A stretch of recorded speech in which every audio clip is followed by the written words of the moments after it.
Fala, meus amigos, tudo bem? Tô aqui para fazer um vídeo meio polêmico hoje, né? Hoje eu queria falar um pouquinho daqueles carros que a gente encontra anunciados na internet, né? Com valor muito alto. Sabe aqueles carros que a gente olha e pensa, putz, o cara quer ganhar muito dinheiro com esse carro. E é justamente disso que eu quero falar hoje.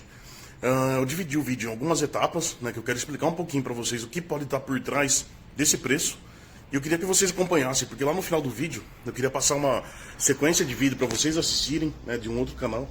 Que eu acredito que vocês vão enxergar mais ou menos isso que eu estou falando para vocês. Porque na minha opinião, assim, acho que para muita gente que tem carro antigo, que já passou por algum processo de restauração, que acompanha o mercado de carro antigo, né? Eu acho que você vai entender um pouquinho dessa parte que eu estou falando para vocês. Que você olhando no anúncio, né? Pode ter dois carros iguais ali, mesma cor, enfim. Só que às vezes pro carro estar naquele estágio, o processo foi totalmente diferente. Nem sempre é igual, nem sempre as pessoas gastaram o mesmo preço, né? Nem sempre a pessoa comprou no mesmo estado. Então é isso que eu quero falar para vocês. Bom, vale lembrar que tem muita gente que às vezes não está muito afim de vender o carro de verdade. E às vezes ela coloca o preço alto para ver se realmente aparece propostas atraentes, né? Próximo daquele valor. Porque às vezes a pessoa pede caro, às vezes chega alguém e faz uma proposta, vamos falar 10 mil abaixo, né? E às vezes pode chegar num valor que ela aceita, né? Fala, putz, aí tá bom, vou vender por esse preço. Então assim, não dá pra gente criticar todos os preços, porque a gente não sabe o que está se passando por trás. Porque realmente, quando a pessoa quer vender, ela vai buscar um melhor preço, né? Ela vai abaixar o preço, né? Ela vai colocar bem abaixo do que às vezes realmente vale, né? Às vezes tem muitas situações de pessoas aproveitar essa oportunidade, né? Bem na hora que a pessoa precisa vender o carro, ela acaba abaixando o preço e você vai lá e compra, né? Então, às vezes você compra um carro que realmente vale muito mais do que aquilo com um preço bem mais em conta.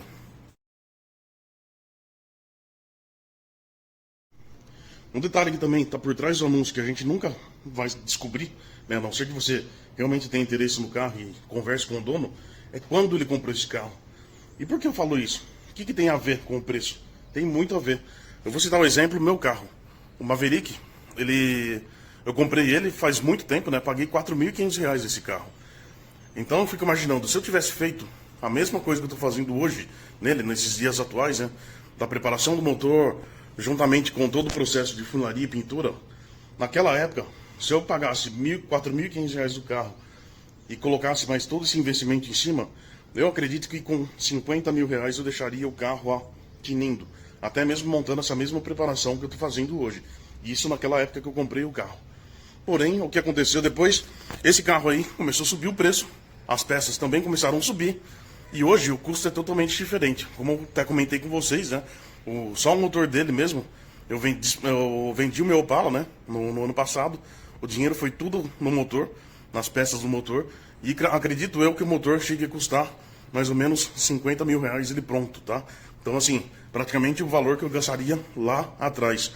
Aí que eu falo pra vocês, se eu tivesse feito o carro lá atrás, tivesse guardado ele em bom estado, os dias atuais, com certeza eu teria uma margem para trabalhar de preço com ele, né? Porque o carro valorizou, né? Eu não iria vender por 50 mil, né? Falar, ah não, eu gastei 50 lá atrás, eu vou vender por 5. Não, com certeza seria outro preço, mas bem provável que seja até mais abaixo do que aquele pessoal que está pedindo hoje, né? Porque se você pega um carro que a restauração dele foi recente, vamos falar que o cara comprou fazem 3 anos, ele já pagou o caro do carro, né?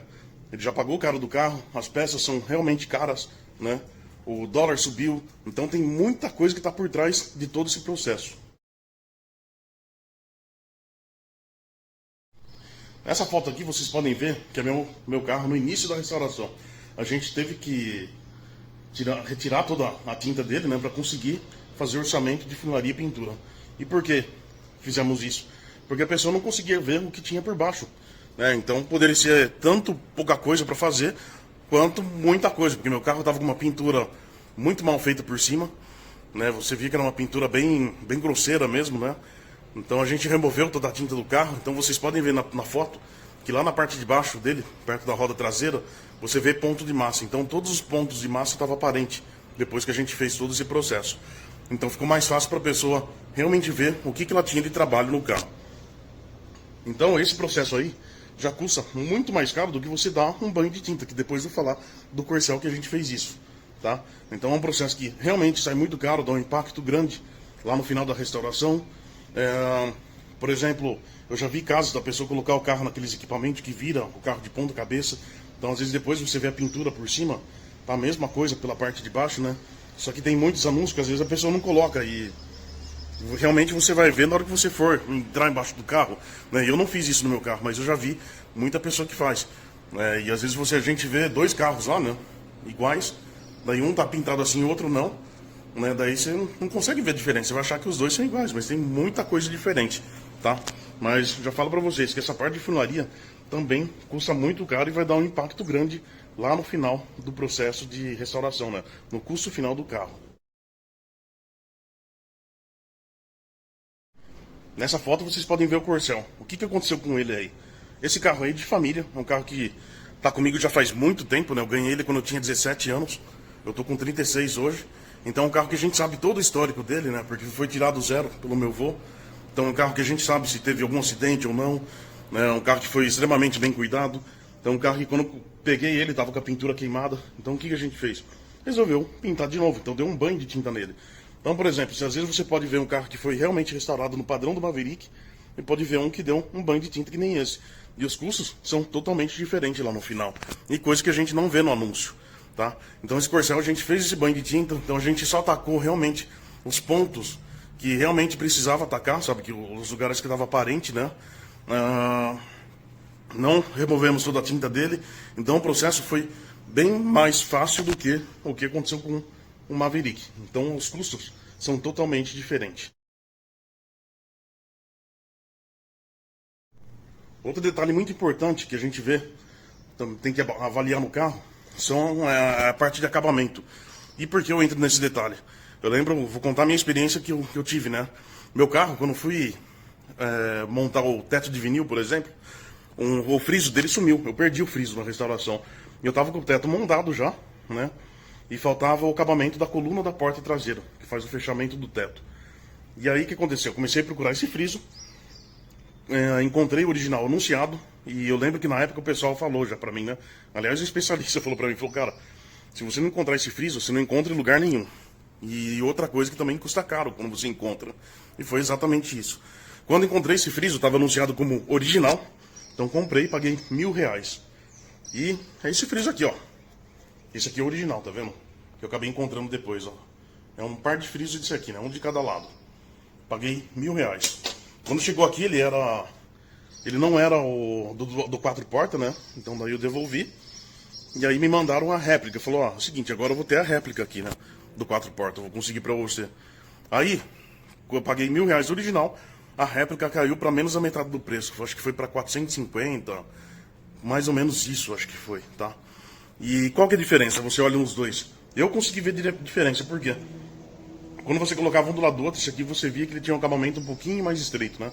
Era bem mais delicado, né? E o detalhe mais importante que é, olha o logo da Ford aqui, ó. Tá vendo? Já a réplica não vai ter.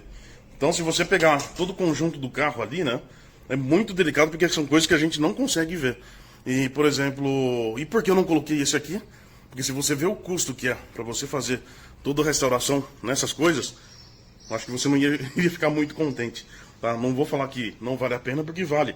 Para quem tem muito dinheiro, pessoa que está fazendo todo o processo do carro e não esquenta a cabeça de gastar dinheiro com isso, maravilha, é uma coisa que eu faria tranquilamente. Porém, eu já tirei, por exemplo, o aro do farol. O aro do farol do meu carro, se vocês olharem no vídeo, ele não é original. Ele é uma réplica, né? Daí você olha e fala, ah, mas é a mesma coisa. Não é a mesma coisa. Quando eu recebi a réplica, né, eu coloquei do lado do original.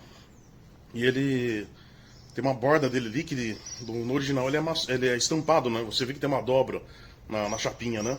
E aquela réplica ali, ele é maciço. Então você pega os dois aros, um é pesado, né? A réplica é pesada e o original é bem leve. Praticamente igual esse aqui, né? O traseiro. Eu nunca cheguei a ver se tem réplica dele, mas tá vendo, ó? Muito leve isso aqui. Aí você vê que tem todas essas dobras aqui, né? E o dianteiro é a mesma coisa, ele tem umas dobras e na réplica ele já não tinha, ele era maciço. Então é uma coisa que você olha no carro, você não consegue distinguir qual que é, pelo menos eu. Mas se pegar talvez o especialista, ele vai identificar. Então é detalhes que quando a gente começa a somar, fica muito caro.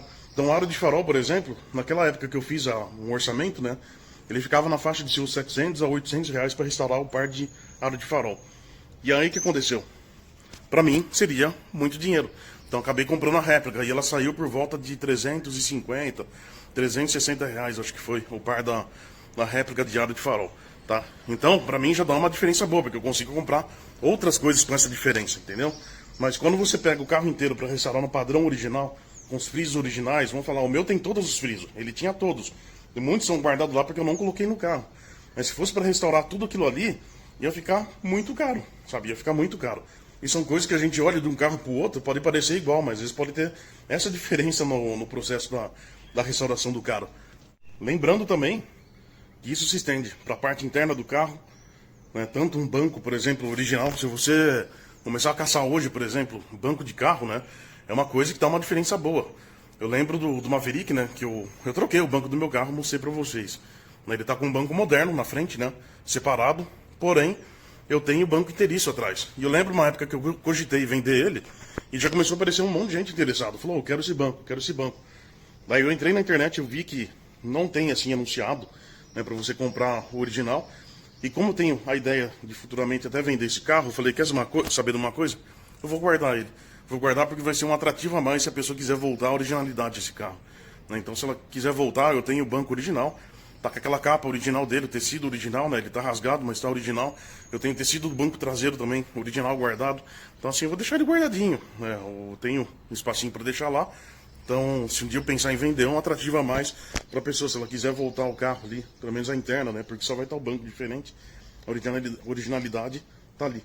Então tem todo esse detalhe que a gente tem que avaliar no carro. Porque de um carro com o banco original, com tecido no padrão original, é totalmente diferente de você pegar, que nem no meu caso, um banco que está com couro, né? Não está com o padrão original, então dá uma coisa diferente. Então são todos os orçamentos que você vai somando, vai dar uma diferença lá na frente.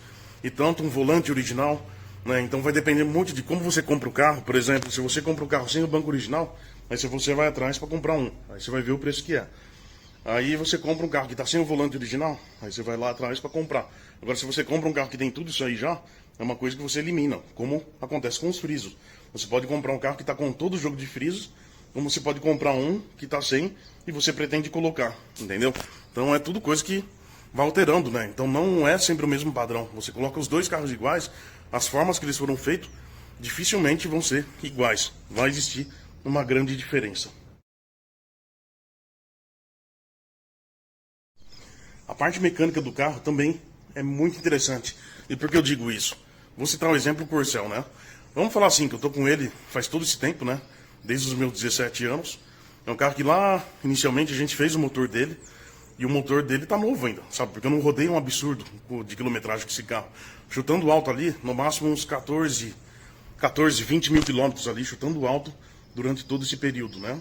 E então, se fosse um carro que eu tivesse que vender hoje, a pessoa que comprasse esse carro aqui, ela não iria mexer no motor, tá? Não iria mexer porque ela ia ver que tá bom, né? Então seria uma coisa que ela vai ver e vai falar, não vou colocar a mão nisso, está funcionando, não está queimando óleo, não está apresentando nenhum problema, não está tendo vazamento, não vou mexer. Então vamos fazer algumas outras coisas do carro e deixa o motor quietinho. Então é tudo coisa que gera impacto no final do orçamento. Imagina se você pega um carro ali que você realmente tem que fazer tudo, né? Tem as diferenças de modelos de carro, pode ser um Corcel, pode ser de qualquer forma. Você pega, acho que talvez um Fusca mesmo hoje, acho que se você for fazer o motor dele inteiro hoje, acredite que você vai gastar seus 5 mil por aí, talvez, né? Fazer completinho mesmo, sabe, em uma oficina de ponta mesmo, comprando peças boas, de qualidade boa. Acredito que você vai gastar nessa faixa 5, 6 mil, né? Um Cadete, por exemplo, Corcel, né? Já o Maverick, o preço vai ser totalmente diferente. Há cerca de 3 anos atrás, acho que ficava cerca de 15 mil reais para fazer lá em São Paulo, numa oficina muito boa, né? Um motor completinho, você entregando seu motor V8 lá, ficava na faixa de 15 mil para você fazer ele inteiro. E um carro, depois anunciado de 100 para 115, já é uma diferença, né? Entendeu? Então, assim, isso só no motor. Então você pega todo esse processo ali que eu tô dizendo para vocês. Então a gente não sabe o que se passou. E às vezes pode ter dois carros iguais exatamente com essa diferença de um cara ter mexido no motor e um cara ter comprado o carro com o motor que tá bom ainda, ele não colocar nada, nem mexer ali, sabe? Só fazer uma revisão geral ali, né? Deixar ele funcionando redondinho e não fazer mais nada. Então essa é uma grande diferença. Também tem a parte de preparação, que como eu disse para vocês no início do vídeo, né? Tanto que eu gastei no motor hoje, né? Se pegar a pessoa que montou o carro lá atrás, né? Uma preparação lá atrás, com certeza gastou muito menos dinheiro do que hoje, né? Por causa que o dólar está mais alto, né? Os custos da peça aumentou bastante, né? Então é uma coisa que ela consegue trabalhar depois no final do carro, né? Então vamos falar que nem, por exemplo, se eu tivesse gasto 50 mil lá naquela época lá no carro inteiro, né? Chega no final hoje, daí eu vejo um lá por 150, daí eu falo, vou colocar o meu a 120, porque eu consigo colocar, porque eu consigo trabalhar nessa margem. Mas às vezes o cara não, o cara às vezes gastou seu 100 e trala lá na restauração do carro, 50 pau de motor, mais 50 pau ali de funilaria, pintura, tapeçaria, enfim, mais o restante das coisas, né? Mas enfim, é um monte de coisa, é um monte de coisa que está envolvido nisso aí. E aí o cara tá com uma margem pequena ali de trabalho do carro, né? E às vezes o cara que fez lá atrás, o cara pode ter uma margem um pouco melhor. Fora isso, vai ter a parte de suspensão também, parte de freio. São coisas que a gente não vê. A gente pode ver carros iguais com um sistema de freio totalmente diferente, alguma coisa mais atualizada, assim, né? Para ter mais eficiência. Né? São tudo coisas que no anúncio, às vezes a gente não bate o olho, a não sei que tá escrito na descrição, né? Às vezes a pessoa colocou lá, às vezes não. Então é tudo coisa para a gente avaliar, né?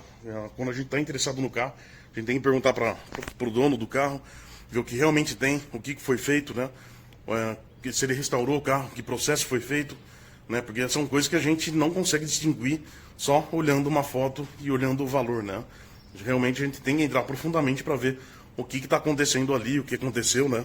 Para ter certeza se não tem realmente diferença, se realmente são os mesmos carros, né?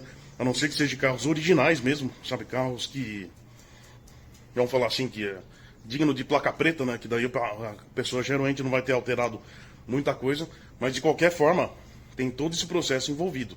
Tapeçaria, os bancos que você pode comprar ou não, funilaria e pintura. Então tudo isso vai gerar um impacto. Nem sempre os carros foram feitos da mesma forma. Então era basicamente isso que eu queria falar com vocês. Então por isso que eu, pelo menos Marcelo, não fico criticando os preços, né? Tem coisa que eu posso achar que tá caro? Pode, mas é que nem eu falo pra vocês. Isso aí é sonho, né? Tem muita gente que tem sonho, tem muita gente disposta a pagar esses preços do carro, né? Eu sei que às vezes pode ser difícil, mas às vezes pode pegar alguma pessoa que encantou com aquele carro, né? Que era o sonho de consumo, né, dela naquela época, e o cara vai lá e compra, né? E às vezes o cara paga caro para realmente não ter essa dor de cabeça, né? De passar por todo esse processo que a gente passa, que a gente vê a dificuldade que é. Se você... teve um dia que eu participei de uma live, né? Assistindo uma live de pessoas, comerciantes de carro antigo, tinha colecionadores, e todos eles falaram a mesma coisa. Falou que hoje você tem que pensar muito bem para você restaurar um carro, né? Às vezes compensa você comprar o carro pronto, sabe, da forma que você quer, e você ir alterando só aquelas coisas necessárias. Comprei um Maverick pronto, porém eu vou alterar o motor, sabe, colocar um comando, uma quadrigente, do que realmente você desmontar o carro inteiro, você passar por todo esse processo. Eu já falei em vídeo aí, toda a dificuldade que a gente tem, né? Às vezes você tá numa cidade que não tem um funileiro bom, você tem que mandar para outra cidade, né? Nem sempre na cidade vai ter alguém que realmente mexe com esse tipo de serviço, né? Então às vezes você tem que mandar para outra cidade, a mecânica você tem que montar para outro lugar, né? Então tem tudo essa parte logística ali que envolve no custo final, né? E são coisas que a gente não vai ver no anúncio, né? A gente vai achar que o cara gastou a mesma coisa que você, que está numa cidade que tem especialistas, né? Que tem um funileiro bom, né? E às vezes você vai ver o cara mandou o carro para lá, não sei o que para cá, ele teve que trazer peça não sei da onde, né? Então tem todos esses custos envolvidos aí. Só para vocês terem uma ideia, né? Quando eu falo da diferença de antigamente para agora. Quando eu comprei o Maverick, eu troquei o câmbio dele, né? Coloquei o câmbio 4 marchas no assoalho. E na época faltou a alavanca de câmbio, né? Que estava sem, para poder engatar as marchas. E faltava só isso para colocar no carro, para a gente conseguir andar. Naquela época, eu entrei na internet, comecei a caçar as peças, né? Caçar essa alavanca de câmbio, né, dele. E não encontrei. Não encontrei. E aí nós fomos numa loja aqui da cidade, que era uma pessoa que trabalhou na Ford, aqui da cidade, há muito tempo atrás, né? Então ela tinha muito contato de alguns outros lugares que fornecia peça de Ford, né? Aí a gente passou lá, o cara olhou tudo e falou, eu tenho essa alavanca. Daí falamos, quanto você quer? Quero R$ 280. Isso, imagina só, lá atrás, há 17 anos, 18 anos, e eu lembro direito.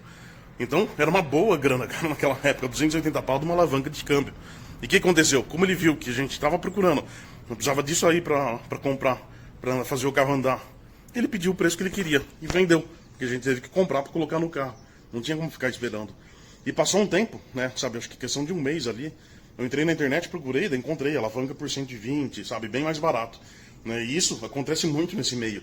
Né, às vezes você entra na internet, você vai ver alguém que tem uma peça ali, né, que hoje, que nem eu falo pra vocês, pega ó, algum certo tipo de carro ali que você quer e procure sobre as peças dele, você vai ver o quanto custa, né? Então tem coisa ali, por exemplo, um farol ali, às vezes não é original, você quer colocar original, você já vai ver o preço que é, sabe? Nem sempre é barato. Né? E isso de vários carros, né? E então foi isso que aconteceu comigo, né? O preço subiu, quer dizer, naquela época lá, o cara colocou o preço que ele queria, porque viu que tinha uma oportunidade ali de ganhar um dinheirinho, né? E isso acontece muito hoje, né? Às vezes a pessoa tem uma peça anunciada ali que só tem ela, né? Daí você vai procurar, você não vai encontrar outra. Daí você precisa daquela peça para fazer funcionar o carro, para montar alguma coisa. O que você vai fazer? Você vai comprar. Aí você vai acabar pagando caro, né? Então vai ser uma coisa que agrega o valor ali no final do carro, da restauração. E agora que vem a hora mais legal, que eu queria passar para vocês, né? Eu fiz todo esse comentário aqui nesse vídeo. E agora eu queria passar um canal para vocês assistirem uma sequência de vídeo que eu assisti quando eu estava de férias, né? Eu fui assistindo todas as etapas ali, né?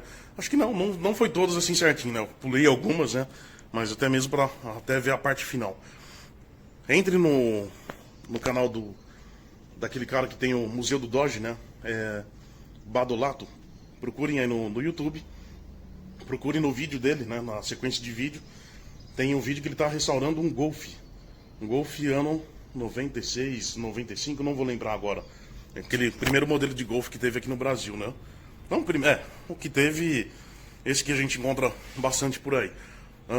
Só que esse carro aí, ele comprou que era da mulher dele, né? A mulher dele tirou zero. E ele buscou o carro para fazer uma surpresa, né? E aí o que aconteceu? O carro estava num estado não muito legal, que ele fez toda a restauração. E ele fez realmente uma restauração. Ele retirou toda a tinta do carro, removeu, deixou na lata, né, procurou todas as peças originais que estavam faltando para deixar o carro exatamente como saiu da agência naquela época, né? E um carro que ele pagou já 16 mil reais, acho que foi, né, do carro.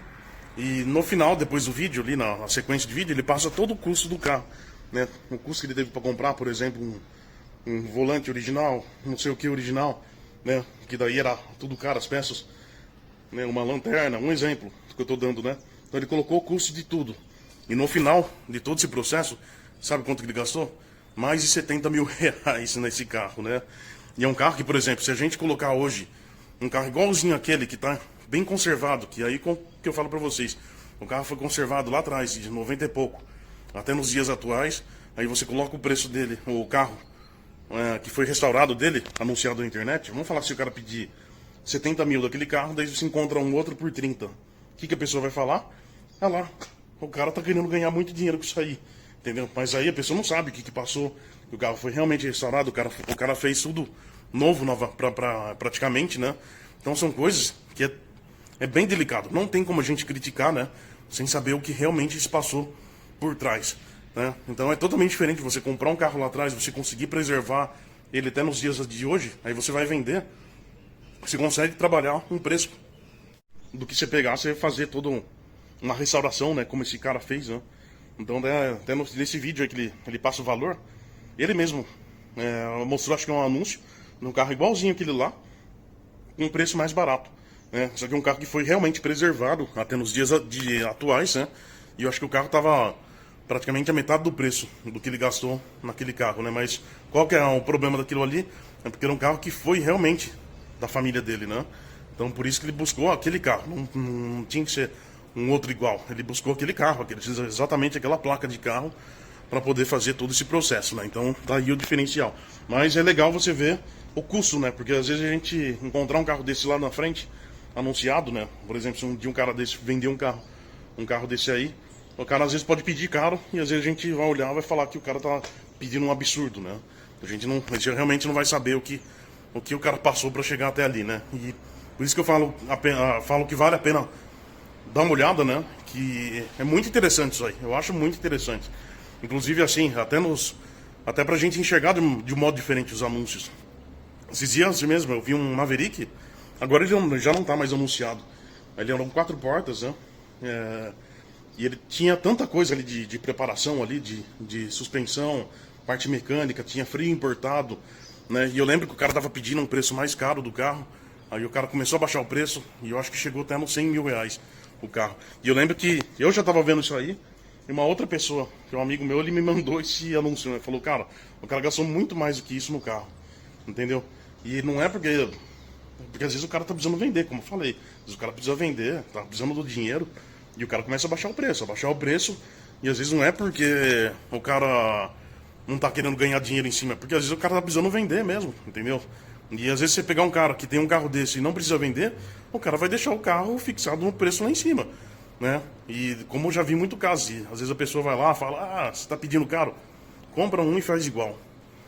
Compra um e faz igual, você vai ver como que é, entendeu? Então é bem isso que eu queria passar pra vocês, né? Então por isso que eu geralmente não fico, por mais que eu possa até achar caro, não critico, porque a gente não sabe o que se passou por trás. Eu não, também, se eu não tiver a fim de comprar, eu não vou ficar perguntando, enchendo o saco da pessoa, né? Então eu deixo bem quietinho, só olho os anúncios, às vezes eu vejo os comentários de muita gente, né? Às vezes eu vejo gente criticando, falando um monte de coisa, e eu fico chateado por quê? Porque às vezes a pessoa nunca teve uma experiência com carro antigo, às vezes nunca restaurou algum carro, né? Eu não vou falar que eu sou um expert nisso, porque tem poucos carros, né? Mas tem gente que já teve vários processos que o cara sabe muito bem como funciona, né? Sabe que essas peças é caro, é uma puta mão de obra e você ficar correndo atrás das coisas, né? Não é tão simples quanto parece, não é você fazer assim que aparece tudo o carro pronto, né? E é que nem eu falo, se você tem uma condição de mandar naquelas oficinas, que o carro sai pronto de lá, maravilha, só que você vai pagar caro, entendeu? Tudo isso aí tem um preço, não vai ser barato, né? Então por isso que tem muita gente que tem essa opção de fazer por conta, né? Vou levar no funileiro, vou atrás de um tapeceiro, vou atrás... Só que isso aí leva tempo, leva mão de obra, você tem um desgaste, né? De ficar procurando peça, enfim, tem um monte de coisa, tá? Então por isso que eu não fico criticando, porque a gente não sabe o que se passou, né? Na restauração do carro. Então, era isso que eu queria passar para vocês. Espero que gostem do vídeo, que compartilhem com outras pessoas, porque esse assunto é interessante, tá? Principalmente se vocês assistirem esse canal que eu falei para vocês, do AG Badolato, né? Que é o colecionador de Dodge, e procurem essa sequência da restauração do Golf, né? Que vai ser bem legal vocês assistirem, tá? Um grande abraço, tudo de bom para vocês.